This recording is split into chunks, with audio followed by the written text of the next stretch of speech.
Hello and a very good morning to all of you. हम अक्टूबर 2021 की chronology को पढ़ रहे थे। उसमें हमने 3 वीडियोस ऑलरेडी देखे हैं, जिसमें हमने सार संग्रह, अंतर्राष्ट्रीय परिदृश्य, राष्ट्रीय परिदृश्य और plus defence technology and economic news जो थी उन सभी को हमने कवर किया है। काफ़ी इंपॉर्टेंट न्यूज़ है, बहुत ही ज़्यादा मतलब एग्जाम रिलेवेंट जो फैक्ट्स हैं वो हमने पढ़े थे, जिसके के अंदर हमने देखा था दिल्ली मुंबई एक्सप्रेसवे कहाँ पर है, अंकटैड की जो नई रिपोर्ट आई है वो हमने पढ़ा था। तो उन सारी वीडियोज़ को आप ज़रूर से देखिएगा, आप स्किप मत कीजिएगा, उनमें से क्वेश्चन आने की संभावना पूरी है। आज हम पढ़ेंगे प्रादेशिक परिदृश्य को, यानी राजस्थान रिलेटेड जो इंपॉर्टेंट न्यूज़ है उसको हम पढ़ेंगे डिटेल के साथ में। तो आप बने रहिएगा लास्ट तक। और इस जो आपकी ये मैगजीन है इसका PDF जो है हमारा Telegram channel study for RS and IAS, वहाँ पर आपको आज या कल तक जो है वो अवेलेबल हो जाएगा। तो चलिए स्टार्ट करते हैं। पहली न्यूज़ है हमारी, प्रधानमंत्री श्री नरेंद्र मोदी ने CPET का उद्घाटन किया है। तो CPET क्या है, उसका फुल फॉर्म है CPET institute of petrochemical technology. इसका उद्घाटन जो है वीडियो कॉन्फ्रेंसिंग के माध्यम से जयपुर के सीतापुरा के अंदर किया गया है। तो ये जो CIPET है यानी CPET है, इसका फुल फॉर्म पहले था central institute of plastic engineering, अब इसका नाम बदल के कर दिया गया है पेट्रोकेमिकल इंजीनियरिंग टेक्नोलॉजी। ठीक है, तो इसका उद्घाटन कहाँ किया है, राजस्थान के जयपुर ज़िले के सीतापुरा के अंदर। ठीक है, तो ये एक तरीके से इंस्टीट्यूट होगा जहाँ पर बच्चों को जो है पेट्रोकेमिकल वगैरह के लिए जो है ट्रेनिंग दी जाएगी, प्रोफेशनल कोर्सेज सिखाए जाएंगे, उनका टेक्नोलॉजिकली स्किल उनको जो है वो किया जाएगा। इसके अलावा उन्होंने जो है यहाँ पर मेडिकल कॉलेजेस जो हैं उनकी भी जो है आधारशिला रखी है कि जो पिछड़े हुए जो इलाके हैं वहाँ पर जो है यहाँ पर जो आप पढ़ सकते हैं कि 4 नए मेडिकल जो कॉलेजेस हैं उनकी आधारशिला रखी गई है। तो जो राजस्थान के पिछड़े हुए ज़िले माने जाते हैं वहाँ पर ये मेडिकल कॉलेजेस खोले जाएंगे, बांसवाड़ा, सिरोही, हनुमानगढ़ और दौसा। चारों अलग अलग स्थान है, बांसवाड़ा नीचे आता है और ऊपर आता है अपना हनुमानगढ़, और इधर आता है अपना दौसा और इधर आता है अपना सिरोही। तो चारों जगहों पर एक एक मेडिकल कॉलेजेस की जो है इनॉग्रेट किया गया है। उसके अलावा आप देखिए यहाँ पर जो CIPET है यानी CPET जो हमने पढ़ा है उसके बारे में हम कुछ देख लेते हैं। देखिए CPET जो है इसका फुल फॉर्म है central institute of plastics engineering and technology. अभी इसका नाम परिवर्तित करके कर दिया गया है central institute of petrochemical engineering and technology. पहले क्या था, प्लास्टिक्स के अंदर जो है इंजीनियरिंग के लिए था, और अभी इसका नाम रख दिया गया है central institute of petrochemical engineering and technology. ठीक है, ये किस मंत्रालय के अंतर्गत आता है, तो ये जो है भारत सरकार का जो फर्टिलाइज़र मिनिस्ट्री ऑफ फर्टिलाइजर्स है यानी कि उर्वरक मंत्रालय है, उसके अधीन एक राष्ट्रीय संस्थान है। ठीक है, तो इसकी जो स्थापना है वो 1968 में UNDP जो है ना, संयुक्त राष्ट्र विकास कार्यक्रम, उसकी मदद से चेन्नई के अंदर जो है वो की गई थी, और इसका मुख्यालय भी वहीं पर है। चेन्नई के अंदर गिंडी नाम की जो जगह है वहाँ पर इसका मुख्यालय है। और इसका प्राथमिक उद्देश्य शिक्षा एवं अनुसंधान के संयुक्त प्रयासों द्वारा देश में प्लास्टिक उद्योग के विकास में योगदान करना था। तो ये प्लास्टिक्स के रिलेटेड था, लेकिन अब इसका नाम चेंज करके क्या किया गया है, central institute of petrochemical engineering and technology. ठीक है, और इसकी स्थापना मैंने आपको अभी बताई दिया, ये रहा, राजस्थान सरकार और भारत सरकार ने जयपुर के सीतापुरा में जो है इसकी स्थापना की है। और ये जो मेडिकल कॉलेजेस है इसके बारे में मैंने आपको बताया कि 4 नए मेडिकल कॉलेज खोले जाएंगे। तो ये जो मेडिकल कॉलेज है ये सेंटर के द्वारा है, केंद्र प्रायोजित है। ठीक है, सेंटर स्पॉन्सर्ड है, और 157 मेडिकल कॉलेज पूरे देश में खोले जाएंगे, जिसमें से 4 हमारे राजस्थान में जो है वो खोले जाएंगे। नेक्स्ट न्यूज़ पर आ जाइए। नेक्स्ट है Jodhpur city knowledge and innovation cluster. ये क्या चीज़ है, तो इसको देख लेते हैं कि जो हमारे उपराष्ट्रपति जी हैं वेंकैया नायडू, उन्होंने जो है इसका उद्घाटन किया है जोधपुर के अंदर। नाम क्या है, Jodhpur city knowledge and innovation centre. इसके अंदर क्या होगा, तो देखिए इसमें जो है इसमें जो है जो इनोवेशन से रिलेटेड जो भी चीज़ें होंगी वो यहाँ पर जो है उसको जो है यहाँ पर किया जाएगा। और उसके अलावा यहाँ पर ही यानी कि जोधपुर के अंदर ही IIT जोधपुर में आर्टिफिशियल इंटेलिजेंस और इंटरनेट ऑफ थिंग्स जो प्रयोगशाला यानी लेबोरेटरी है उसका भी जो है वो शिलान्यास यहाँ पर किया गया है। फिर जो है कलराज मिश्र जो हमारे राज्यपाल हैं, उनकी जो बुक है संविधान, संस्कृति और राष्ट्र, इसका लोकार्पण भी जो है यहाँ के सर्किट हाउस में जो उपराष्ट्रपति जी है उन्होंने किया है। तो ये कुछ इंपॉर्टेंट चीज़ें हैं, बुक के ऊपर क्वेश्चन पूछ लिया जाएगा। संविधान, संस्कृति और राष्ट्र, ये किताब जो है किसके द्वारा लिखी गई है, तो राजस्थान के जो गवर्नर रहे थे कलराज मिश्र, उनके द्वारा इसको लिखा गया। ठीक है, फिर नेक्स्ट है प्रोफेसर जियानी को मिला भूमि संरक्षण का सर्वोच्च पुरस्कार। तो देखिए इनका पूरा नाम है प्रोफेसर श्याम सुंदर जियानी, और ये गंगानगर से संबंध है इनका। और जो वाइल्ड लाइफ के क्षेत्र में लैंड फॉर लाइफ जो अवार्ड है ये सबसे बड़ा पुरस्कार है। ठीक है, भूमि संरक्षण के क्षेत्र के अंदर ये सर्वोच्च पुरस्कार है, सबसे बड़ा अवार्ड है और इसको जो है UNCCD के द्वारा जो है वो दिया जाता है। ठीक है, संयुक्त राष्ट्र संघ के भूमि संरक्षण संबंधी जो इकाई है UNCCD, उसके द्वारा जो है इसको वितरित किया जाता है। और अभी ये जो है चाइना के अंदर जो बून है वहाँ पर जो समारोह था उसके अंदर इसको जो है आयोजित जो है वो किया गया था।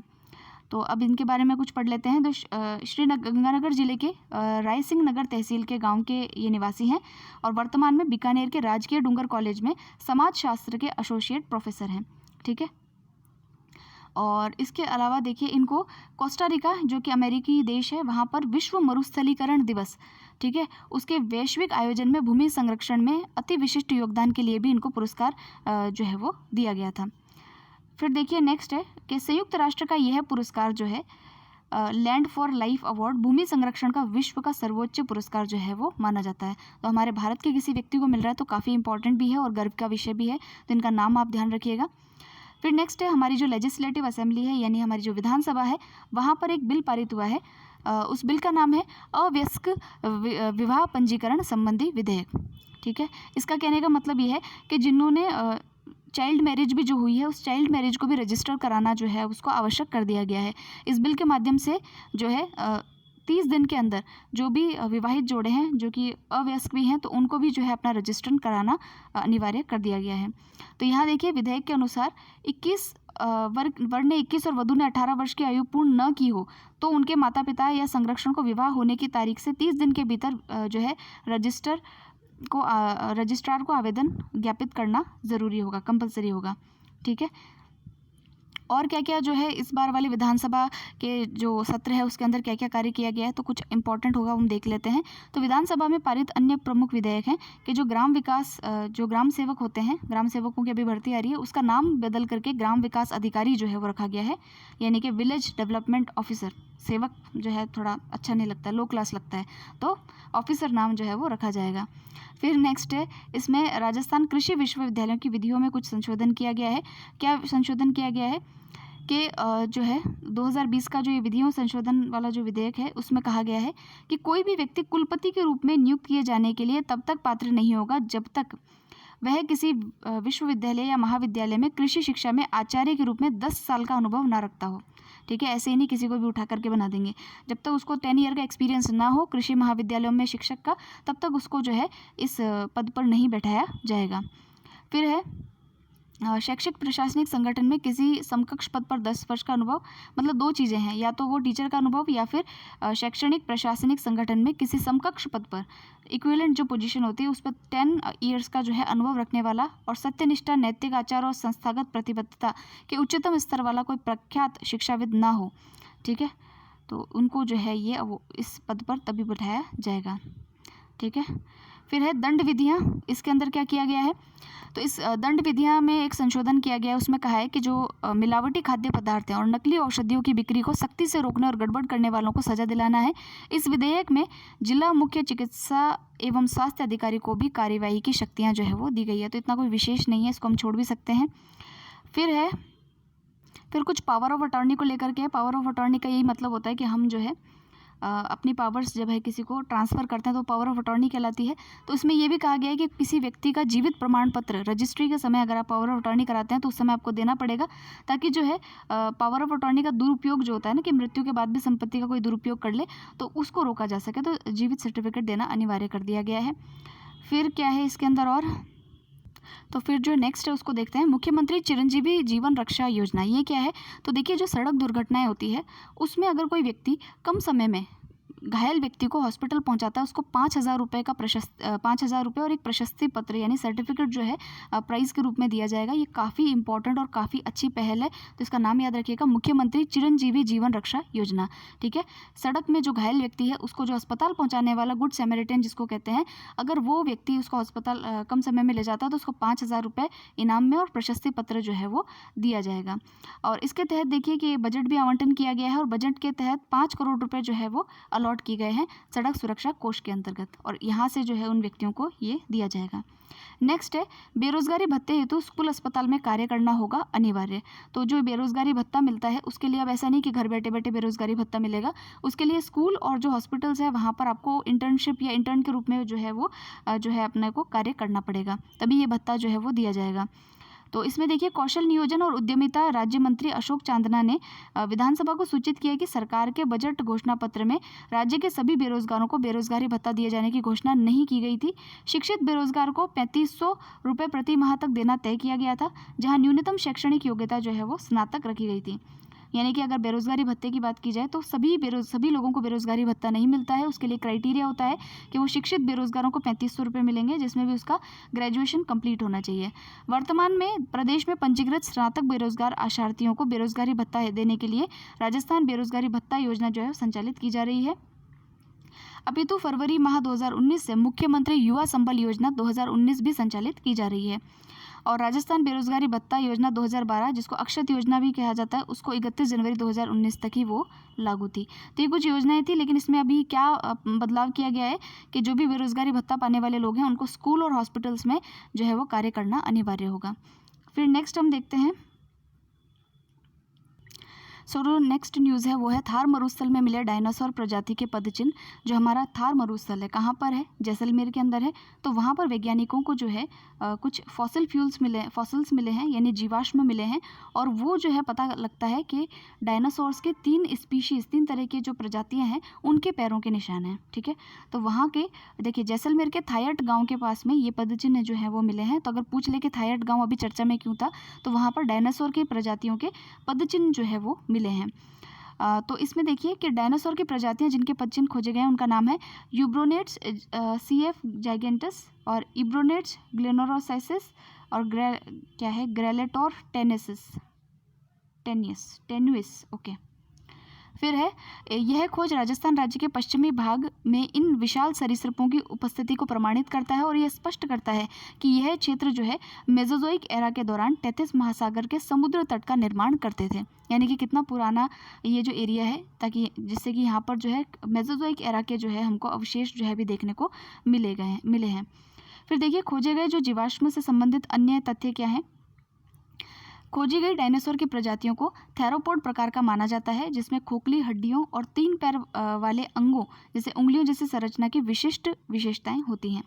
प्रारंभिक जुरासिक काल से संबंधित सभी तीनों प्रजातियां मांसाहारी हैं, और यूब्रेंटिस जो है वो 12 से 15 मीटर लंबा और इसका वजन 500 किलोग्राम का और 700 किलोग्राम के बीच होगा, जबकि ग्रेलेटर जो है उसकी ऊंचाई 2 मीटर का होने का अनुमान है। तो ये तो कुछ उनके जो है शारीरिक संरचना के बारे में है, लेकिन हमको जो है बेसिकली ये पता होना चाहिए कि भाई कहाँ पर इसकी खोज हुई है, और 3 प्रकार के स्पीशीज़ जो है वो हमको देखने को मिले हैं। फिर देखिए यहाँ पर क्या लिखा है कि 9th international Congress on Jurassic system का आयोजन जो है वो जयपुर के अंदर हुआ था 2021 में। ये इंपॉर्टेंट है, इसको याद कर लीजिएगा। ठीक है, कि 9th international Congress on Jurassic system का आयोजन 2021 में जयपुर में हुआ था। भारत में डायनासोर के पैरों के निशान की खोज पहली बार कहाँ पर हुई है। स्लोवाकिया की कॉमेनियन विश्वविद्यालय के जैन स्लोगल और पोलैंड के वार्सा विश्वविद्यालय ने जो है वो भारत के अंदर इसकी खोज की थी। ठीक है, तो स्लोवाकिया और जो पोलैंड है वहाँ के जो विश्वविद्यालय उन्होंने भारत में पहले बार डायनासोर के पैरों की खोज जो है वो की थी।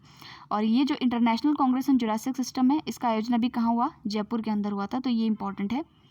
फिर देखिए जैसलमेर में जुरासिक काल की नई शार्क प्रजातियां जो है उसकी भी खोज की गई है, यानी जुरासिक टाइम की जो शार्क की प्रजातियां हैं। तो शार्क कहाँ मिलती है, तो ओशन के अंदर मिलती है, और यहाँ पर कौन सा ओशन या समुद्र था, तो टेथिस सी यहाँ पर माना जाता है। तो जब आपने राजस्थान ज्योग्राफी पढ़ी होगी तो वहाँ पर ये आपने पढ़ा होगा कि हमारा यहाँ का जो डेजर्ट है वो टेथिस महासागर का ही अवशेष है। तो अब देखिए जीवाश्म जिसकी खोज की गई है उसका नाम है हाइब्रोडोंट शार्क। ठीक है, ये प्रजाति का नाम है। इसके दांतों की यहाँ पर जो है वो फॉसिल मिले हैं। फिर नवीन प्रजाति जिसका जीवाश्म खोजा गया उसका नाम है स्ट्रोफोडस जैसलमेरिसिस। इसके नाम पर ही देखिए, जैसलमेर के नाम पर ही नाम रख दिया जैसलमेरिसिस। खोजे गए जीवाश्म का काल यानी किस टाइम पीरियड का है, तो जुरासिक काल का है। और जिसमें इस खोज को प्रकाशित किया गया उसका नाम है अंतर्राष्ट्रीय ख्याति प्राप्त हिस्टोरिकल बायोलॉजी जर्नल ऑफ पैलियोनोटोलॉजी। ठीक है, इसके अंक में इसको प्रकाशित किया गया है, और ये भी 2021 का ही, इसे इम्पॉर्टेंट हो जाता है। और देखिए जुरासिक युग के हाइब्रोडोंट शार्क की नई प्रजाति के दांतों की इस दुर्लभ खोज भारतीय भूवैज्ञानिक सर्वेक्षण के पश्चिमी क्षेत्र जयपुर के अधिकारियों की टीम ने की थी। और इसमें इन व्यक्तियों का नाम तो छोड़िए, लेकिन इस टीम ने इसकी खोज की थी। तो देखिए एक तो डायनासोर के अवशेष मिले हैं और दूसरा किसके मिले हैं, जुरासिक पीरियड के जो हाइब्रोडोंट शार्क हैं उसके अवशेष जो है हमारे यहाँ पर मिले हैं। इस खोज का महत्व क्या है, तो देखिए खोज का महत्व ये है कि ये राजस्थान के जैसलमेर क्षेत्र में जुरासिक वर्टिब्रेट जीवाश्मों के अध्ययन के लिए एक मील का पत्थर है और यह वर्टिब्रेट जीवाश्मों के क्षेत्र में आगे के शोध के लिए एक नया दरवाज़ा जो है वो खोलती है। ठीक है, कुछ अन्य महत्वपूर्ण तथ्य देख लेते हैं। देखिए जैसलमेर में जो टूटे हुए दांत जो मिले हैं, जिस शार्क के मिले हैं उसका नाम है क्या नाम है, स्ट्रोफोडस जैसलमेरेंसिस। ठीक है, ये तो अभी ऊपर भी हमने पढ़ाई था। उसके अलावा नई प्रजातियों को sharkreference.com में शामिल किया गया है, जो एक अंतर्राष्ट्रीय मंच है, यानी कि एक अंतर्राष्ट्रीय मंच है जिसका नाम है sharkreference.com। वहाँ पर इन प्रजातियों को शामिल किया गया है। जीनस है स्ट्रोफोडस की पहचान भारतीय उपमहाद्वीप से पहली बार की गई और यह एशिया से केवल तीसरा ऐसा मामला है। ठीक है, तो भारतीय उपमहाद्वीप में राजस्थान के अंदर जो है शार्क की ऐसी प्रजाति की खोज की गई है और एशिया में ऐसा तीसरा ही ऐसी खोज हुई है। इससे पहले जापान और थाईलैंड में ऐसी प्रजाति जो है वो पाई गई थी। नेक्स्ट देखिए जैसलमेर के बारे में कुछ इंपॉर्टेंट फैक्ट्स। जैसलमेर का जो डेजर्ट ये नेशनल पार्क है, इसके ऊपर क्वेश्चन जो है यूपीएससी के अंदर भी पूछा गया था। ठीक है, तो ये आपको थोड़ा ध्यान रखना है कि जैसलमेर क्षेत्र की जुरासिक चट्टानों से पहली बार प्राप्त शार्क की हाइब्रोडोंट प्रजाति शार्क का एक विलुप्त समूह है। ठीक है, और विलुप्त समूह ट्राइसिक और प्रारंभिक जुरासिक युग के दौरान समुद्र और नदी के दोनों वातावरण में पाई जाने वाली मछलियों का एक समूह था। और ये शार्क छोड़ो, इतना नहीं पढ़ना है, इसको छोड़ देते हैं। फिर देखिए राजस्थान के अंदर जो पर्यटन उद्योग है, आप जानते हैं कोविड के कारण जो है पर्यटन उद्योग पे बहुत नेगेटिव इम्पैक्ट पड़ा है, तो उसको रिवाइव करने के लिए मुख्यमंत्री पर्यटन उद्योग संबल योजना लाई गई है। ये जो है प्री में तो नहीं पूछा जाएगा, मेंस में ज़रूर इसके ऊपर पूछा जा सकता है कि पर्यटन के ऊपर अगर आपको लेख लिखना हो तो आप लिख सकते हैं कि मुख्यमंत्री पर्यटन उद्योग संबल योजना लाई गई है। और इसके तहत क्या किया गया है कि हमारे यहाँ पर 25 लाख तक का जो है 25 लाख तक के ऋण के ब्याज पर 1% का अतिरिक्त ब्याज अनुदान 3 वर्ष तक देते हुए प्रति वर्ष कुल 9% ब्याज अनुदान, ठीक है, इंटरेस्ट सब्सिडी जो है वो दी जाएगी। किनको? कि जो टूरिज्म सेक्टर में काम करने वाले जो लोग हैं उनको, जो उद्यमी हैं, ठीक है, उनको जो है ये सब्सिडी दी जाएगी। तो यही था इसके बारे में। अब नेक्स्ट हम देख लेते हैं कि हमारे यहाँ पर मंत्रिमंडल की जो बैठक हुई है, यानी कैबिनेट की जो मीटिंग हुई है, उसके अंदर क्या क्या नए जो है संशोधन या नियम जो है वो लेकर के आए गए हैं। तो जो इम्पोर्टेंट नहीं है उनको मैं छोड़ दे रही हूँ, जो इम्पोर्टेंट है उनको बताऊँगी। तो यहाँ देखिए आपके जो कृषक कल्याण कोष है उससे संबंधित क्या निर्णय लिया गया है। तो कृषकों के कल्याण की विभिन्न योजनाओं के संचालन के लिए गठित कृषक कल्याण कोष में समुचित राशि की उपलब्धता के लिए बैंक ऑफ इंडिया से जो है 500 करोड़ का अतिरिक्त दीर्घकालिक ऋण लेने के लिए जो है वो मंजूरी दी गई है। तो ये कृषकों के कल्याण में वृद्धि करने के लिए ऋण लिया गया है। फिर जो अनुकंपा नियुक्ति होती है, अनुकंपा नियुक्ति क्या होती है, जैसे मान लिया तलाकशुदा है या फिर जो विडोज़ होते हैं या फिर जो क्या कहते हैं जो एक्स आर्मी पर्सनल्स, नहीं एक्स आर्मी वालों को तो नहीं होता है, वो तो शायद रिजर्वेशन के माध्यम से होता है। अनुकंपा का मतलब ये होता है कि जो आपके 1-2 सीट्स ऐसे रिजर्व रखी जाती हैं या फिर उनको कुछ आर्थिक अनुदान दिया जाता है ताकि वो जो है वो रिवाइव कर पाएँ। तो इसमें देखिए इसमें और इसका एक्सपेंशन किया गया है, इसके दायरे में वृद्धि की गई है। इसमें लिखा है कि राजस्थान मृत सरकारी कर्मचारियों के आश्रितों को अनुकंपात्मक नियुक्ति नियम 1996 में संशोधन का अनुमोदन किया गया है। संशोधन छोड़िए, आप तो ये देखिए कि अब और क्या क्या नियम लागू हैं। तो मंत्रिमंडल के इस निर्णय से मृत सरकारी कर्मचारी के आश्रित के रूप में तलाकशुदा पुत्री, तो पहले पुत्री को इंक्लूड नहीं किया गया था, अब तलाकशुदा पुत्री तथा अविवाहित राज्य कर्मचारी की मृत्यु होने की स्थिति में उसके माता पिता, अगर वो व्यक्ति अविवाहित था तो उसके माता पिता या फिर अविवाहिता भाई या बहन तथा कोई भी आश्रित नहीं होने की स्थिति में विवाहिता पुत्री को भी जो है वो सम्मिलित किया गया है। यानी कि अब इनको भी जो है अनुकंपा नौकरी के दायरे में रखा जाएगा। फिर देखिए सोलर प्रोजेक्ट हेतु भूमि आवंटन किया गया है। सोलर प्रोजेक्ट के लिए भूमि आवंटन कहाँ किया गया है, तो बीकानेर का ग्राम है पैथड़ों की ढाणी एवं शंभू का बुर्ज। ठीक है, अब नाम पूछ ले कि भाई ये कहाँ पर है, पैथड़ों की ढाणी और शंभू का बुर्ज, ये क्यों न्यूज़ में था। तो एनटीपीसी लिमिटेड ने यहाँ पर सोलर प्रोजेक्ट जो है वो लगाने के लिए भूमि आवंटन किया है, लैंड एक्विजिशन किया है। फिर देखिए शांति और अहिंसा निदेशालय जो है उसके गठन को मंजूरी मिली है। तो कैबिनेट ने महात्मा गांधी के सत्य, अहिंसा, शांति, ग्राम स्वराज्य आदि सिद्धांतों को जन जन तक पहुंचाने के लिए जो है शांति एवं अहिंसा प्रकोष्ठ को अपग्रेड कर इसे निदेशालय के रूप में स्थापित करने की स्वीकृति दी है। तो ये भी इंपॉर्टेंट हो जाता है। अब क्वेश्चन कैसे पूछेंगे वो भी देखेंगे इसमें आगे। फिर देखिए सौर ऊर्जा क्षेत्र में राजस्थान बना देश में प्रथम। आना ही था भाई सौर ऊर्जा के अंदर, सौर ऊर्जा तो सबसे ज़्यादा हमारी यहीं पर ही है। और वस्तुतः भारत सरकार ने नवीन एवं नवीनीकरण ऊर्जा मंत्रालय द्वारा सितंबर 2011 में जारी रिपोर्ट में राजस्थान में इतनी ऊर्जा के लिए पीछे छोड़ते देश में पहले पायदान पर आ गया। ठीक है, इसने कर्नाटका को भी पीछे छोड़ दिया है राजस्थान ने, और हमारी जो कैपेसिटी है वो जो है किससे, कर्नाटका से भी ज़्यादा है। ठीक है, फिर थोड़ी ज़्यादा है लेकिन फिर भी ज़्यादा तो है ही। देखिए जो सोलर कैपेसिटी है उसके अंदर कई सारे हमारे राज्य आते हैं, जैसे गुजरात है, तमिलनाडु है, आंध्र प्रदेश है, कर्नाटका है और राजस्थान है। तो इनके भी थोड़ा आप ध्यान रखिएगा कि यहाँ पर सोलर ऊर्जा की संभावनाएं हैं। फिर और देखते हैं नेक्स्ट क्या है। अब देखिए कानून व्यवस्था के लिए यहाँ पर एक जिला स्तरीय समिति का जो है वो पुनर्गठन किया गया है, उसको मंजूरी दी गई है। तो हमारे जो मुख्यमंत्री जी हैं उन्होंने कहा है कि भाई कानून व्यवस्था को बनाए रखने के लिए, अपराधों पर नियंत्रण करने के लिए इस प्रकार की एक समिति बनाई जाएगी। ठीक है, इससे क्या होगा कि जिला स्तर पर कानून व्यवस्था बनाए रखना, अपराध नियंत्रण में आने वाली कठिनाइयों और समस्याओं का हल निकालना इस समिति का कार्य होगा। समिति का प्रारूप देख लीजिए, यानी कि इसमें कौन कौन मेंबर होंगे। तो समिति के जो अध्यक्ष होंगे उस वहाँ के डिस्ट्रिक्ट मजिस्ट्रेट होंगे, और सदस्य कौन होंगे, पुलिस अधीक्षक और पुलिस उपायुक्त और लोक अभियोजक। ठीक है, और फिर है सदस्य सचिव, सचिव यानी सेक्रेटरी कौन होगा वहाँ पे, सहायक निदेशक अभियोजन मंत्रालय, अभियोजन डिपार्टमेंट का। तो ये सारे जो है इसका एक प्रारूप दिया गया है, तो इसको भी थोड़ा सा ध्यान में रखिएगा। रटने वाली चीज़ नहीं है, थोड़ा सा ध्यान में रखना है। राजस्थान ग्रामीण पर्यटन प्रोत्साहन स्कीम, यानी कि अभी हमने पढ़ा था पर्यटन संबल योजना, और ये है ग्रामीण पर्यटन प्रोत्साहन स्कीम। इसको देख लेते हैं इसमें क्या कहा गया है।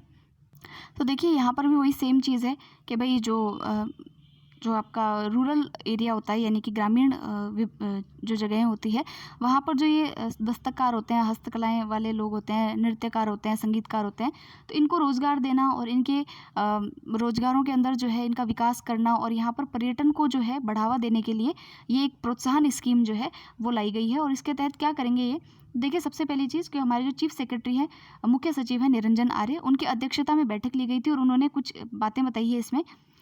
तो देखिए यहाँ पर क्या है, पहली स्कीम से संबंधित महत्वपूर्ण जो है 4 यूनिट्स जो है वो स्थापित की जाएगी। ठीक है, इस ग्रामीण पर्यटन उद्योग को प्रोत्साहन देने के लिए 4 यूनिट जो है उसकी स्थापना की जाएगी। तो पहला तो ये करेंगे कि गेस्ट हाउस बनाएंगे। गेस्ट हाउस क्या होंगे कि पर्यटकों के लिए ग्रामीण क्षेत्र में रहने के लिए 6 से 20 कमरों का अस्थायी यानी टेम्पररी आवास और भोजन की सुविधा जहाँ पर मिल सके, और यहाँ पर जो है इस आवास के अंदर मालिक और मैनेजर के को जो है परिवार सहित जो है वो रहना पड़ेगा। तो ऐसा गेस्ट हाउस वहाँ पर बनाया जाए। दूसरा कहते हैं कृषि पर्यटन इकाइयाँ जो है वो स्थापित की जाएँ। फिर है कैंपिंग साइट। कैंपिंग साइट का मतलब इसके लिए कृषि, व्यावसायिक और औद्योगिक भूमि पर अनुमति होगी, जिसमें कि आप जो है 10% भाग की अनुमति होगी, जबकि 80% भाग ऊँट फार्म, घोड़ा फार्म, फसल, पशुधन और इसके लिए उपयोग कर सकते हैं। फिर है कैरावैन पार्क, यानी पर्यटकों द्वारा मोबाइल वैन को पार्क करने के लिए कैरावैन पार्क स्थापित होंगे। जो मोबाइल वैन्स होती हैं उनको पार्किंग के लिए जो है कैरावैन पार्क जो है वो स्थापित किए जाएंगे। इसके लिए भी कुछ भूमि का आवंटन होगा। यहाँ पर्यटकों के लिए खाना पकाने और खाना खाने एवं सुविधाओं के निर्माण की अनुमति होगी। कैरावैन वाहन पार्क करते समय वैन में पर्यटकों की उपस्थिति जो है वो आवश्यक होगी। तो ये कुछ 4 यूनिट्स के बारे में 4 यूनिट्स बनाई जाएंगी, जिसके बारे में बात की गई है। किसमें? ग्रामीण क्षेत्र के अंदर पर्यटन को बढ़ावा देने के लिए गेस्ट हाउस बनाइए, और उसके बाद जो है कैरावैन पार्क बनाइए, कैंपिंग साइट बनाइए, और कृषि पर्यटन इकाइयाँ स्थापित की जाएंगी। तो ये कुछ अभी बात उसमें चली है। नेक्स्ट देखते हैं, प्रदेश में नशा मुक्ति हेतु कार्य योजना लागू की गई है। तो नशा मुक्ति के लिए पहले भी कई योजनाएं थी, जैसे कि एक आरएस में पूछा गया था नया सवेरा योजना, वो तो हालांकि जो है डिबेट हो गया था उस क्वेश्चन पे, सही था कि नहीं था पता नहीं। लेकिन अभी जो है एक नई योजना आई है जिसमें कहा गया है कि राज्य सरकार ने नशे की लत से ग्रसित और हथकढ़ जो शराब होती है, क्या बोलते हैं, खाटी बोलते हैं, क्या बोलते हैं, तो ऐसे जो हथकढ़ वाली जो शराब होती है उसके लिए जिसमें जो परिवार लिप्त हैं, तो उनके पुनर्वास यानी रिहैबिलिटेशन के लिए भाई उनको नया रोजगार तो उपलब्ध कराएं। जो रोजगार छीन रहे हैं उस रोजगार की जगह नया रोजगार उपलब्ध कराने को कहते हैं पुनर्वास। तो उसके लिए एक नई योजना है जिसका नाम है नवजीवन योजना। ठीक है, तो ये लागू की गई है। तो नवजीवन योजना का संबंध किससे है? तो ये जो है प्रदेश में नशा मुक्ति से संबंधित है, और इसमें बजट का आवंटन किया गया है 25 करोड़ रुपये लगभग। और इसमें क्या किया जाएगा, राज्य में हथकढ़ शराब से जुड़े परिवारों के पुनर्वास के लिए वर्ष 2009 में नवजीवन योजना जो है इसको शुरू किया गया था। और इसके तहत देखिए कि एक पूर्व विधायक है जिनका नाम है स्वर्गीय गुरुशरण छाबड़ा, और इन्होंने भूख हड़ताल की थी कि प्रदेश में जो है नशा मुक्त किया जाए, शराबबंदी की जाए। तो हालांकि शराबबंदी तो नहीं हुई, लेकिन उसमें पालना के लिए जो है इस तरीके की योजना जो है वो लाई गई है। इसके सकारात्मक परिणामों के दृष्टिगत राज्य बजट वर्ष 2021-22 में योजना के विस्तार और नशे की प्रवृत्ति के खिलाफ राज्यव्यापी जन जागरूकता अभियान जो है उसकी भी घोषणा की गई है। तो ये तो कुछ इतना बेसिक है, इतना इंपॉर्टेंट नहीं है इसके अंदर। फिर ये योजना से संबंधित कुछ महत्वपूर्ण तथ्य हैं, उनको देख लेते हैं। जो नशे से ग्रस्त लत से ग्रसित व्यक्ति और उनके जो परिवार हैं उनको जो है इसमें रिहेबिलिटेट किया जाएगा, उसके लिए भी इसके अंदर जो है चीज़ें दी गई है। और जो परिवार हैं, परिवारों को प्राथमिकता के आधार पर इंदिरा गांधी क्रेडिट योजना, महात्मा गांधी नरेगा, आजीविका योजना, इन सब के तहत जो है पुनर्भरण में जो है लाभान्वित किया जाएगा। इनको प्राथमिकता जो है इसके अंदर दी जाएगी। और स्वर्गीय गुरुशरण छाबड़ा जन जागरूकता अभियान जो है उसको भी चलाया जाएगा। तो ये कुछ बातें थी इससे रिलेटेड। हम नेक्स्ट देखते हैं, महिलाओं के बेहतर स्वास्थ्य के लिए शुरू होगी उड़ान योजना। अब उड़ान, एक तो है उड़े देश का आम नागरिक और दूसरी है महिलाओं के बेहतर स्वास्थ्य के लिए एक योजना है जिसका नाम है उड़ान योजना। क्या क्या चीज़ें हैं इसके अंदर, तो ये देख लेते हैं हम। तो देखिए, पहले तो नाम ध्यान रखिएगा कि उड़ान योजना जो है राजस्थान में किससे संबंधित ये योजना है, जिसकी शुरुआत अभी 19 नवंबर 2021 को की गई है। तो देखिए 19 नवंबर को जो इंदिरा गांधी जी उनका जन्मदिन आता है, तो उसके उपलक्ष्य के अंदर जो है उड़ान योजना को स्टार्ट किया गया है और महिलाओं के स्वास्थ्य से संबंधित ये योजना है। तो 3 चीज़ें हो गई, 19 नवंबर को उड़ान योजना और महिलाओं के स्वास्थ्य से संबंधित, ठीक है। और इसका जो नोडल विभाग है ऑब्वियसली जो है कौन होगा, महिला अधिकारिता विभाग। इसके अंदर 200 करोड़ का जो है बजट आवंटन किया गया है। अब महिलाओं का स्वास्थ्य देखिए किस तरीके से उसको जो है सही किया जाएगा। पहली चीज़ तो जो है फ्री में सैनिटरी नैपकिन्स जो हैं वो दिए जाएंगे आंगनबाड़ी केंद्रों, कॉलेजों और विद्यालयों के अंदर। और इसके अलावा क्या होगा कि जो है चिकित्सा एवं स्वास्थ्य, स्कूली शिक्षा, कॉलेज शिक्षा विभाग के साथ जो है पंचायती राज और जनजातीय क्षेत्रीय विकास और इन सब में सहभागिता जो है वो बढ़ाई जाएगी, ठीक है। और उसके अलावा ये कुछ काम का नहीं, हाँ, जो ये सैनिटरी नैपकिन्स है वो मुख्यमंत्री निःशुल्क योजना के अंतर्गत जो है वो खरीदे जाएंगे। तो ये कुछ बातें थी। नाम याद रखिएगा, उड़ान योजना, महिलाओं के बेहतर स्वास्थ्य के लिए, और 19 नवंबर 2021 को इसको जारी जो है वो किया गया है। फिर नेक्स्ट है हमारा क्या है न्यूज़, इसको देखते हैं। फिर देखिए नेक्स्ट है वाणिज्य उत्सव। तो देखिए आज़ादी की 75वीं जो वर्षगांठ थी उस पर कई सारे कार्यक्रम आयोजित किए गए और उसी में एक कार्यक्रम जयपुर में आयोजित किया गया था। जयपुर का जो अपना जवाहर कला केंद्र है वहाँ पर वाणिज्य उत्सव जो है वो मनाया गया और इसके अंदर कई सारे जो जैसे चैम्बर ऑफ कॉमर्स और कई सारे जो है उन्होंने पार्टिसिपेट किया था। और इसमें जो है मिशन निर्यातक बनो, इसको जो है प्रोत्साहन दिया गया है। मिशन निर्यातक बनो मतलब कि आपको एक्सपोर्ट ओरिएंटेड जो है प्रोडक्शन करना चाहिए, ये इसका जो है मेन संबंध है। फिर जो है 20 से 26 सितंबर तक वाणिज्यिक सप्ताह जो है उसका भी आयोजन किया गया। और इसके अलावा बीकानेर और जोधपुर में 24 सितंबर 2021 को मेगा एक्सपोर्ट्स कॉन्क्लेव का भी आयोजन किया गया। तो पूछा जा सकता है कि मेगा स्पोर्ट्स कॉन्क्लेव का आयोजन कहाँ किया गया, तो बीकानेर और जोधपुर के अंदर किया गया। तो ये थोड़ा सा यहाँ पर आप अंडरलाइन कर लीजिएगा, इसको 2-3 बार रिवाइज करेंगे तो आराम से याद हो जाएगा। फिर हम देखते हैं टोक्यो पैरालंपिक खेलों में राजस्थानी खिलाड़ियों का शानदार प्रदर्शन। तो देखिए टोक्यो पैरालंपिक जो थे उसके अंदर राजस्थान के जो 4 खिलाड़ी हैं उन्होंने 5 पदक जीते हैं, जिसमें से जो है पैरालंपिक्स के अंदर किसने क्या क्या पदक जीता है उनका नाम देखेंगे और उनके पदकों के बारे में देखेंगे और इनको कितना पैसा मिला है और कितना प्रोत्साहन राशि मिली है उसको भी देख लेंगे। तो देखिए पदक जो जिन्होंने जीते हैं उनके नाम देखें। पहले तो है अवनी लेखरा, ये अपने राजस्थान जो यूनिवर्सिटी है वहाँ पर 5 ईयर लॉ के अंदर ये स्टूडेंट हैं और इनको जो है अवनी लेखरा जो है इनको गोल्ड मेडल मिला है महिलाओं की जो राइफ़ल होती है एयर राइफ़ल के अंदर, और कांस्य पदक भी मिला है जो R8 50 मीटर वाली में, 10 मीटर वाली में तो गोल्ड मिला है और 50 मीटर वाली में कांस्य मिला है। अब ये भी छोड़िए, शूटिंग से रिलेटेड है और स्वर्ण पदक और कांस्य पदक 2 पदक मिला है, इतना ध्यान रखिएगा। और एक ही ओलंपिक में 2 पदक प्राप्त करने वाली अवनी लेखरा जो है पहली भारतीय महिला खिलाड़ी बनी है। अवनी पैरा ओलंपिक खेलों में स्वर्ण पदक जीतने वाली पहली भारतीय महिला खिलाड़ी हैं, ये भी ध्यान रखना है। फिर नेक्स्ट है कृष्णा नागर, स्वर्ण पदक जीता है इन्होंने बैडमिंटन में। कृष्णा नागर जी ने किस में जीता है, बैडमिंटन में, तो ये ध्यान रखना है। फिर है देवेंद्र झांझड़िया, इनको कौन नहीं जानता, इनको तो एथलेटिक्स के अंदर मिला है जेवलियन थ्रो में, ठीक है। जेवलियन थ्रो जो नीरज चोपड़ा वाला जेवलियन थ्रो है उसके अंदर इनको भी मिला है अवार्ड, इन्होंने गोल्ड जीता है। सॉरी गोल्ड नहीं जीता है, क्या जीता है, रजत पदक जीता है, गलत भूल गई मैं। हाँ, फिर देखिए उसके अलावा जो है देवेंद्र झांझाड़िया जो है पैरालंपिक में 2 स्वर्ण पदक जीतने का रिकॉर्ड उनका पहले भी है, 2004 एथेंस में और 2016 रियो ओलंपिक में। फिर सुंदर सिंह गुर्जर है, उनको भी जेवलिन थ्रो में मिला है कांस्य पदक, ठीक है। और फिर जो है और एक खिलाड़ी और थे इसके अंदर, कृष्णा नागर, देवेंद्र झांझाड़िया, सुंदर सिंह गुर्जर, और ठीक है, तो ये इनको अवार्ड मिले हैं। उसके अलावा इनको क्या क्या राशि मिली है वो देख लेते हैं।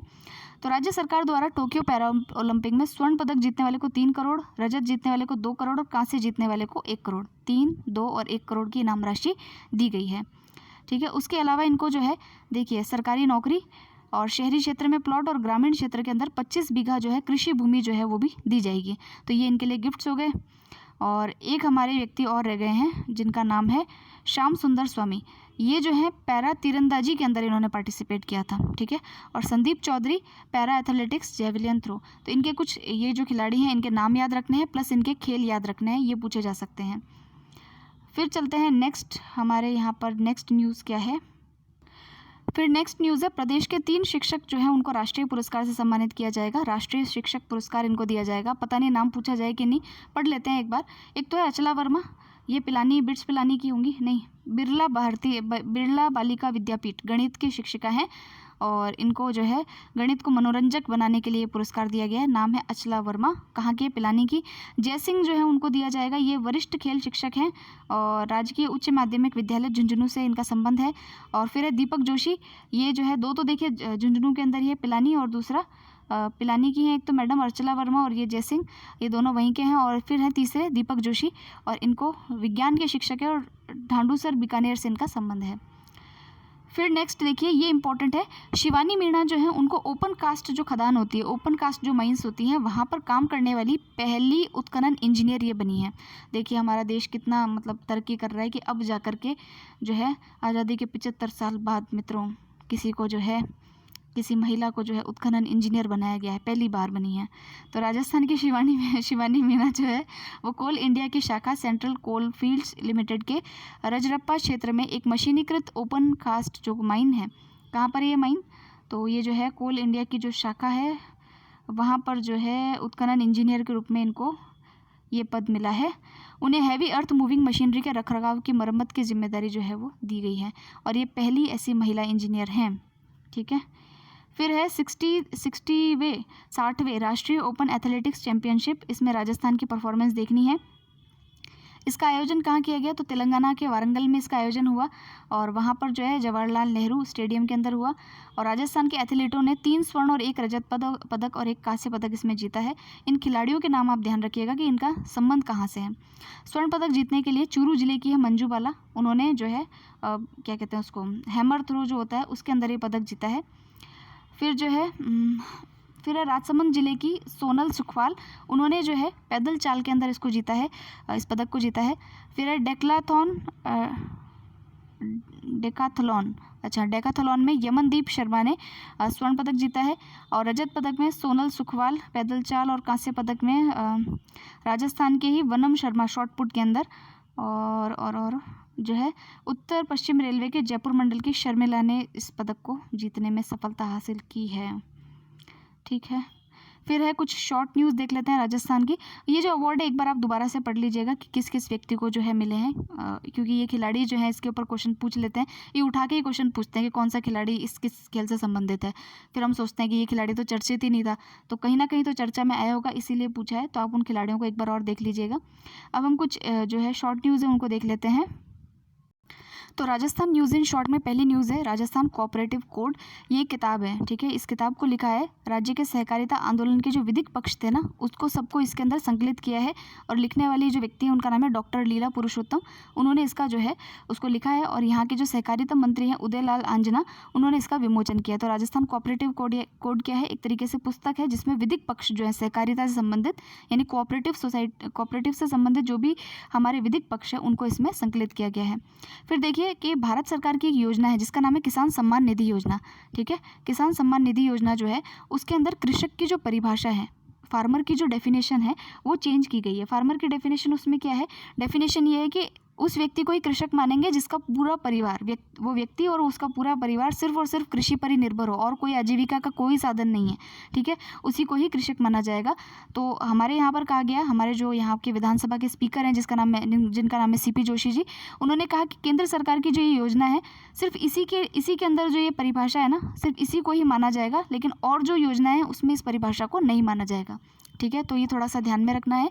फिर है एक पुस्तक और है जिसका नाम है विचारों के द्वंद्व, और ये किसने लिखी है? सुनील माथुर ने लिखी है। इम्पॉर्टेंट क्यों है? क्योंकि राज्य के जो विधानसभा अध्यक्ष है उन्होंने इसका विमोचन किया है। फिर है शाला संबल। शाला संबल क्या है? तो ये एक पोर्टल है, ठीक है, और इसका विमोचन गोविंद सिंह डोटासरा जो हमारे ये शिक्षा मंत्री हैं, जानते ही हैं आप सब लोग, तो उन्होंने जो इसका विमोचन किया है शाला संबल ऐप का, ठीक है। और नेक्स्ट क्या है? इसके माध्यम से देखिए कि शिक्षा के अकादमिक पक्ष का प्रभावी निरीक्षण जो है वो हो पाएगा, सर्विलेंस के लिए जो है वो किया गया है। फिर बाबा रामदेव जी का मेला, ये तो बताने की ज़रूरत नहीं है, रूणीचार्य धनी बाबा रामदेव जी, और इनका मेला लगा है। तो भाद्रपद की दूज, बाबा रे दूज जिसको हम बोलते हैं, तो वहाँ से ये स्टार्ट होगा और भाद्रपद की जो दशमी है यानी 16 सितंबर तक जो है ये मनाया जाएगा। यहाँ इन्होंने जीवित समाधि ली थी, कहाँ पर? जैसलमेर का जो पोखरण तहसील है वहाँ का जो रूणीचा है रामदेवरा, वहाँ पर, ठीक है।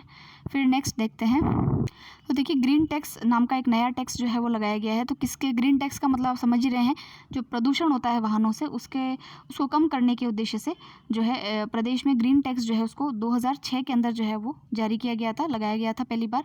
उसके बाद में जो है अभी इसके अंदर कितने आंकड़े आए हैं इसको छोड़िए आप, इसके लिए जो है इसको कलेक्ट करने के लिए राजस्थान परिवहन आधारभूत विकास निधि जो है उसका गठन किया गया है, तो ये थोड़ा सा ध्यान रखिएगा। फिर देखिए तेजा दशमी, तेजा जी से रिलेटेड है, और ये जो दशमी है ये भाद्रपद शुक्ल दशमी को जो है वो मनाई जाती है। सबसे ज़्यादा आई थिंक जो है त्यौहार फेस्टिवल्स वगैरह भाद्रपद में ही आते हैं, तो थोड़ा सा भाद्रपद के त्योहारों को फेस्टिवल्स को जो है आप याद रखिएगा। फिर जो है तेजा जी जो है वो सर्पदंश के देवता हैं, ये भी आपको ध्यान रखना है, ठीक है। इनके बारे में तो आप छोड़ सकते हैं, कोई खास न्यूज़ नहीं है। देखिए JJM यानी कि जल जीवन मिशन के लिए एक डिजिटल डैशबोर्ड जो है उसकी स्थापना की गई है। तो ये डिजिटल डैशबोर्ड क्या है? तो पहले तो देखिए जल जीवन मिशन में क्या किया गया है कि हर घर जो है उसको नल कनेक्शन से जोड़ा जाएगा, और जो डिजिटल डैशबोर्ड है इसमें क्या करेंगे कि जो भी सिंगल सोर्स सूचनाएं हैं, जो भी ये सॉफ्टवेयर इसके तहत जितना भी डेटा है वो इसके अंदर जो है वो कलेक्ट किया जाएगा। फिर है राजस्थान में लोक अदालत की जो है अभी जो है पहली बार जो है इसके अंदर, तो देखिए राजस्थान के अंदर जो है राजस्थान स्टेट इन्फॉर्मेशन कमीशन के द्वारा पहली बार लोक अदालत का जो है वो आयोजन 25 सितंबर को किया जाएगा, और इसमें वही आमजन से जुड़े मुद्दे जो हैं उनको उठाया जाए, मतलब उसको डील किया जाएगा। इतना भी इंपॉर्टेंट नहीं है, छोड़ सकते हैं। फिर देखिए इम्पैक्ट पोर्टल, ये क्या है? तो देखिए इम्पैक्ट पोर्टल जो है जो सोनोग्राफी की जो मशीनें होती है उनके जो निर्माता जो है, आयातक जो है, वितरक, डीलर्स वगैरह जो है, उनका ऑनलाइन रजिस्ट्रेशन करने के लिए हमारे यहाँ के राज्य के जो हेल्थ मिनिस्टर है डॉक्टर रघु शर्मा, उनके द्वारा इसको जो है वो शुभारंभ किया गया। तो ये इंपॉर्टेंट है, इसको ध्यान रखिएगा कि इम्पैक्ट पोर्टल राजस्थान में किसके रिलेटेड है? तो जो सोनोग्राफी मशीन्स होती है उनके डीलर्स को रजिस्ट्रेशन कराने के लिए इसका संबंध है। फिर है राजस्थान कॉलिंग, ये क्या है? तो राजस्थान कॉलिंग एक वर्चुअल रोड शो था। क्या था? रोड शो था, ठीक है, जिसका आयोजन राजस्थान टूरिज्म और फिक्की के द्वारा किया गया।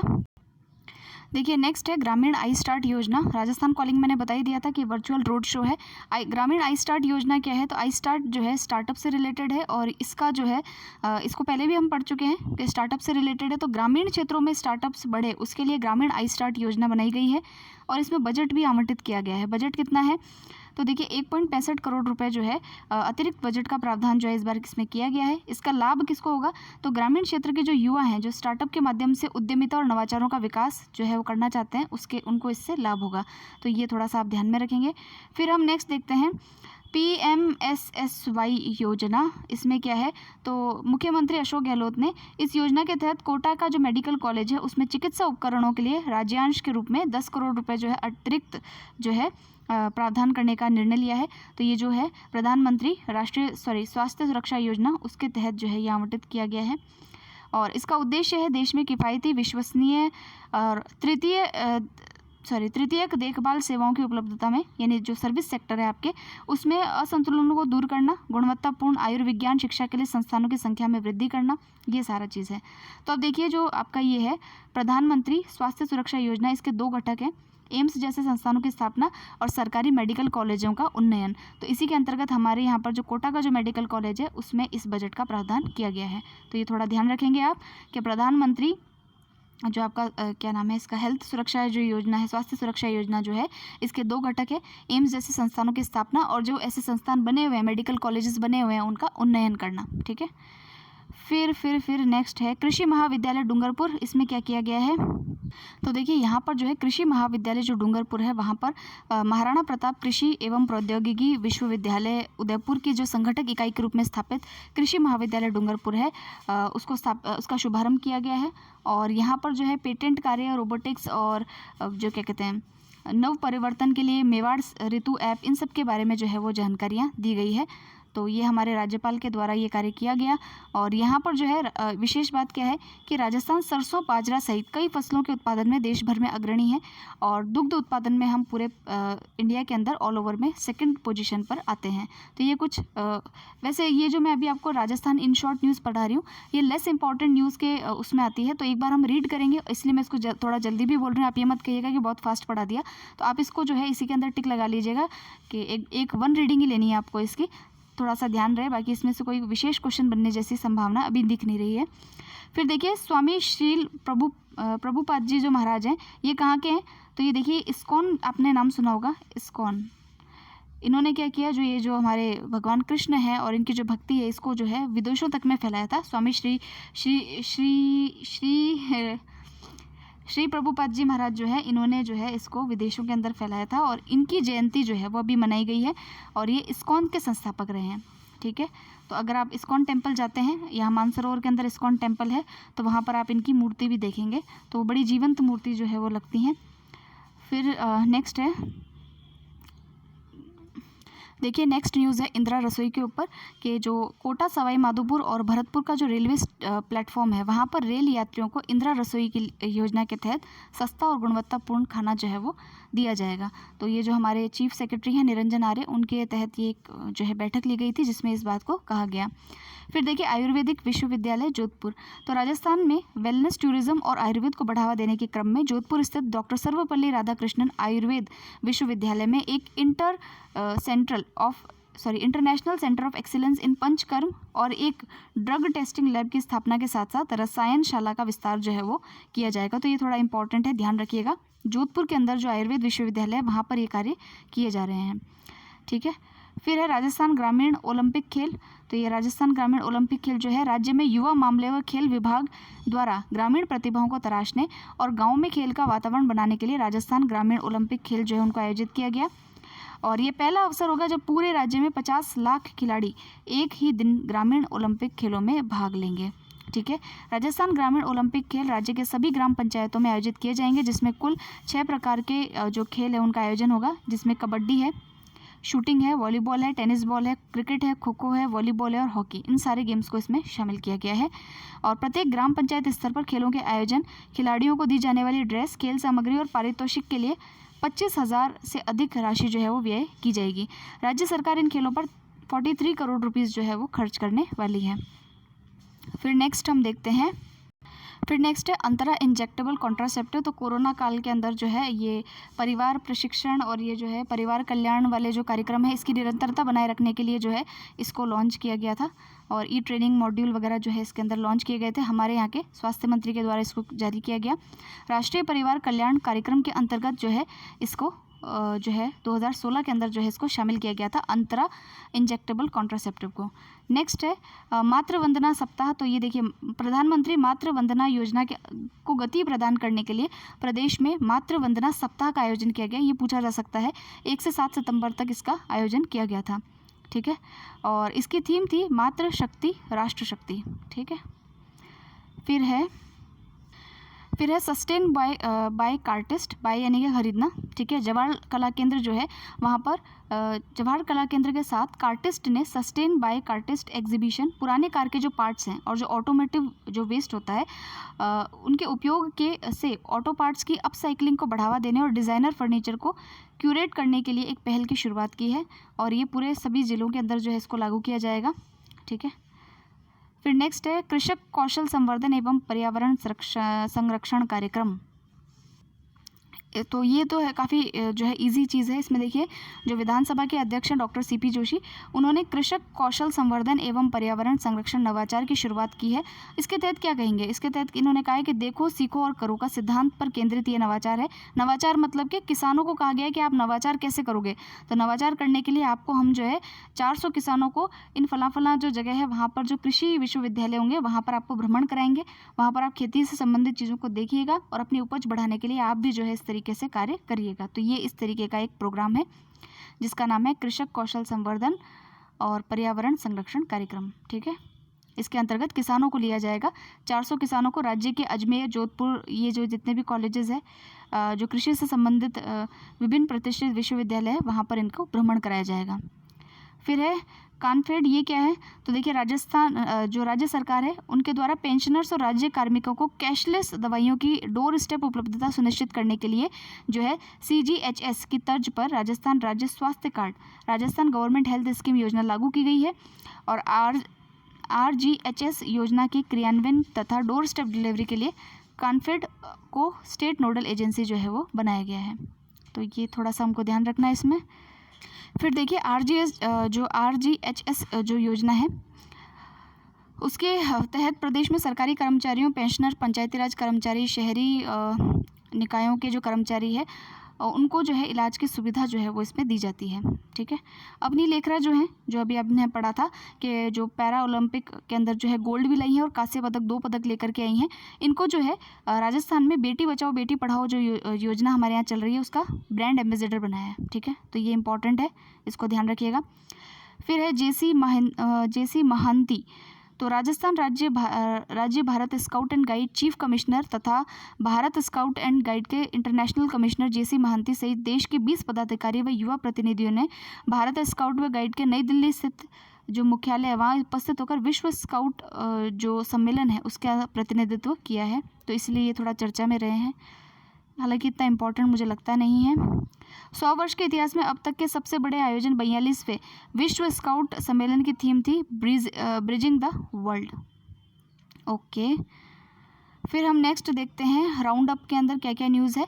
तो मुख्यमंत्री अशोक गहलोत ने जोधपुर जिले की मंडोर पंचायत समिति के आंगणवा गांव में जो है गौंड मंडी यार्ड स्थापित करने के संबंध में अधिसूचना जो है वो प्रस्तावित की है। तो ये गांव के बारे में पूछ ले कि गांव कहाँ पर है, तो आपको पता होना चाहिए जोधपुर ज़िले में ये गांव है। देखिए कुछ एक ही जगह जो है वो गांव तहसीलें चर्चा में रहती है और आपको इनको ध्यान से पढ़ना है। आप ये सोचेंगे ये कौन पूछेगा, तो वो वहाँ ऐसा ही पूछ लेगा तो फिर हमें आएगा ही नहीं। हमने सोचा था कि ऐसा ही पूछेगा, कौन याद करे इनको, तो अब वो बेसिक चीज़ें नहीं पूछ रहा है, वो जो है थोड़ा हटके कुछ होता है तो उसको पूछता है, तो आप इसको नोट डाउन कर लीजिएगा। फिर देखिए और क्या इंपॉर्टेंट है उसको देख लेते हैं। फिर देखिए हमारी स्टेट न्यूज़ तो कंप्लीट हो चुकी है। उत्तर प्रदेश से संबंधित एक न्यूज़ है कि उत्तर प्रदेश में मातृभूमि योजना की शुरुआत की गई है। ये जो मातृभूमि योजना है हो सकता है देखिए पूछ ली जाए, क्योंकि जो इसमें क्रोनोलॉजी में आती है तो इसका मतलब कुछ विशेष है, इसलिए तभी इसमें इंक्लूड करते हैं। तो देखिए उत्तर प्रदेश में मातृभूमि जो योजना है ये किस लिए न्यूज़ में है, तो देखिए मुख्यमंत्री जो है उन्होंने आमजन को विकास कार्यों में प्रत्यक्ष भागीदार बनाने के लिए उत्तर प्रदेश मातृभूमि योजना जो है उसको शुरू किया है। और इसमें ग्राम्य विकास और पंचायती राज विभाग को इस अभिनव योजना की औपचारिक शुरुआत के लिए विस्तृत कार्य योजना प्रस्तुत करने को कहा गया है। मेन मकसद क्या है कि जो आम जन है वो भी किस तरीके से जो योजना है उसके अंदर डायरेक्टली पार्टिसिपेट कर पाए, इससे रिलेटेड ये योजना है। ठीक है, फिर देखिए यहाँ पर एक है कि वाराणसी चुनार जो है क्रूज़ सेवा जो है उसको शुरू किया गया है। ठीक है, तो ये जो है इसके लिए आधुनिक सुविधाओं से lace cruise MV Sam Manekshaw को चुनार के बालूघाट पहुंचा। अच्छा, ये क्रूज़ सेवा जो है वाराणसी से चुनार तक जो है इसको स्टार्ट किया गया, थोड़ा सा इसको ध्यान रखिएगा। फिर देखते हैं उत्तर प्रदेश मातृभूमि योजना, ये तो अभी हमने पढ़ा था। राजा महेंद्र प्रताप सिंह के नाम पर जो है विश्वविद्यालय खोला जाएगा। अब राजा महेंद्र प्रताप सिंह के नाम से ये मत समझ लिएगा राजस्थान के हैं, ये जो है जो यूपी के जो रॉयल फैमिली है हाथरस के अंदर, तो वहाँ से ही संबंधित थे, समाज सुधारक और स्वतंत्रता सेनानी थे, उनके नाम पर जो है ये जो है विश्वविद्यालय का नाम रखा जाएगा अलीगढ़ में। ठीक है, तो ये थोड़ा सा ध्यान रखना है। तो ये थी हमारी आज की जो है प्रादेशिक परिदृश्य, काफ़ी ज़्यादा न्यूज़ थी इसके अंदर। अब आप ये मत कहिएगा कि एक एक घंटे तक आप यही पढ़ाते रहते हो, इतना सा ही पढ़ाया। तो बोल के पढ़ाने में टाइम तो लगता ही है, और लेकिन हम कुछ इंपॉर्टेंट चीज़ें भी पढ़ते हैं इसके अंदर, तो उनको भी बताने में थोड़ा समय लग ही जाता है। अब नेक्स्ट वाला जो हमारा वीडियो होगा उसमें हम पुरस्कार सम्मान पढ़ेंगे। अब तो देखिए कुछ ज़्यादा चीज़ें नहीं बची है, पुरस्कार सम्मान बचा है, खेल परिदृश्य वाला बचा है, और जो हमारा मिसलेनियस टॉपिक्स हैं कि कुछ और इम्पॉर्टेंट जो न्यूज़ रही हैं उनको पढ़ना बाकी रह गया है। तो उसको कंप्लीट करते ही ये मैगज़ीन जो है आज पूरी हो जाएगी। तो मिलते हैं नेक्स्ट वीडियो के अंदर। आप बने रहिएगा चैनल के साथ। So thank you so much.